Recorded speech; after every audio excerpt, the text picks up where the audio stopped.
Greetings, this is Dago Night. Today is February 1, Saturday, 2025. And even though it's a Saturday, it's been a busy day. This morning around 10:30, I got a message saying that, hey, there's a press conference at 12 o'clock. Can I attend? I said, sure, why not? I only get an hour and a half of notice in advance, but it was worth it. It seems that there's a boxer coming originally from Mexico City, and he started with his boxing scene in Mexico City, went to Canada, and now he's been training in Rosarito for the past year.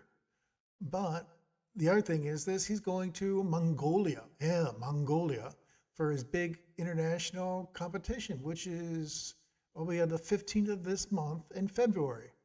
I guess it'll be streamed live, so it'll be on the 14th for us. But the key thing is that congratulations. I had to find the guy's name. Yeah, that's something else I need to learn about all these people's names. But the thing is, hey, this is what happens on a Saturday morning. So it was a great experience, and to get invited to cover this boxing press conference is an honor. The other thing is where there was another reporter, Jose Martinez, known to see as TD. His nickname is Pepe, but I call him Jose.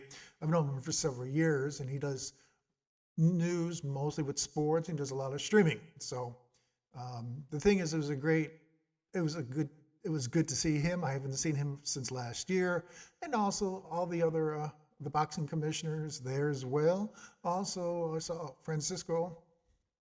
I call him Coach Francisco. He's the director of INDER. INDER is an organization, government sports organization here in Rosarito to help out with sports. And I met him several years ago because he has the Rosarito football.org. It's for an American football style team for kids in Mexico, in Rosarito.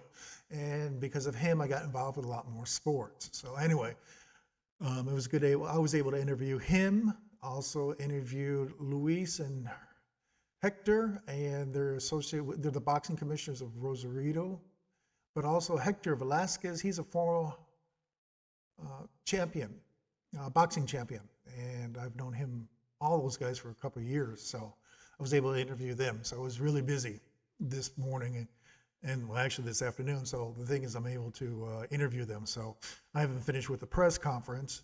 It'll take some time, but the thing is, hey, I got those a couple of interviews. Well, also yesterday, I met a new person, Yoselina Pena. She's the councilwoman of City Hall of Rosarito. I met her back in November, but I met her a couple times because of my work with the USBC, United Society of California.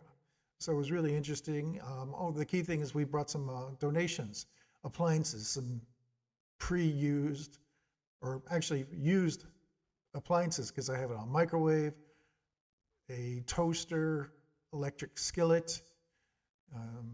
My girlfriend Dee Marie, she brought the kettle, a rice cooker as well, and hand sanitizers. What else? Oh, was it? Oh yeah, wet wipes. So we got this stuff a couple of days in advance, and we went over to another organization of City Hall Rosarito called Bienestar. The key thing is, it's interesting to learn about these terms and these government officials, because this is a way to learn and how to help the community. That's it. So I saw her on Wednesday at her office because we wanted to talk about how there's a wildfire. One thing I realized is the wildfires here in Rosarito can be intense. Not as intense as LA, but they can be intense. I know for sure that there were 10 families lost their homes. No one was injured. And so I know so the City Hall organization, government organization, is working on with the rebuilding the houses, and they started the past couple of days ago. There are no injuries, and the people were at the shelter. And they got there were donations from the Mexican community, foreign community, for food, clothing, water. So, but now the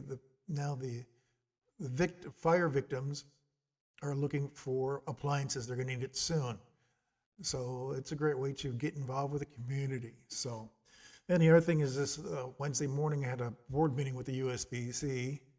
I had to learn about board directors, board.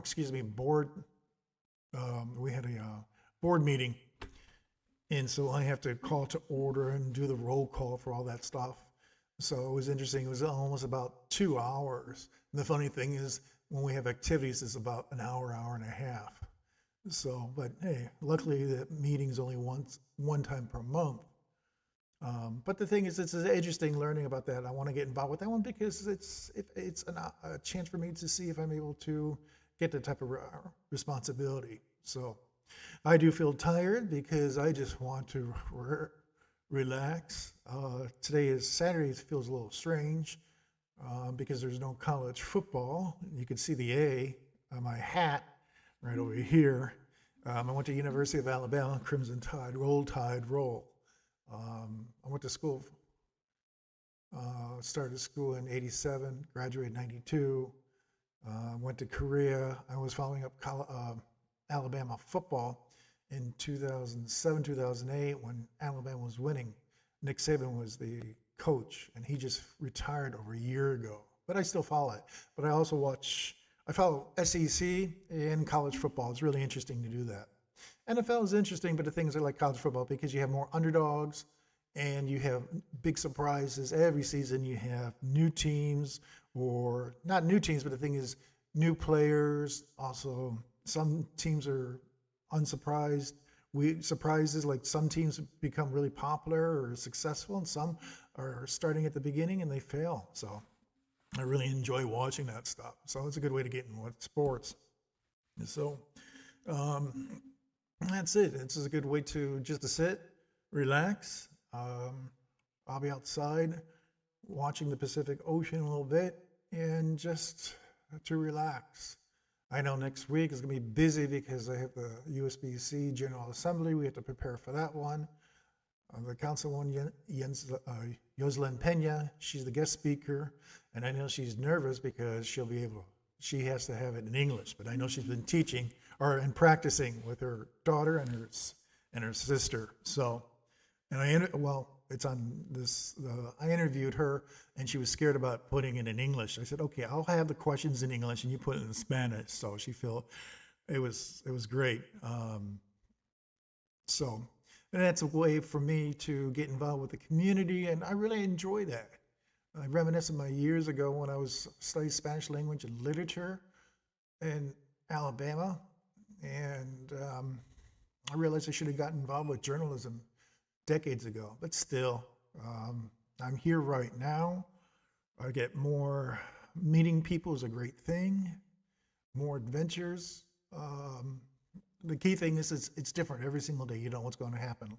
I didn't know about the press conference this morning, and I said, hey, take advantage of that one. So went there, and it's sometimes you just got to go with it. So, and I know I need to learn a lot more Spanish. I need to practice a lot more.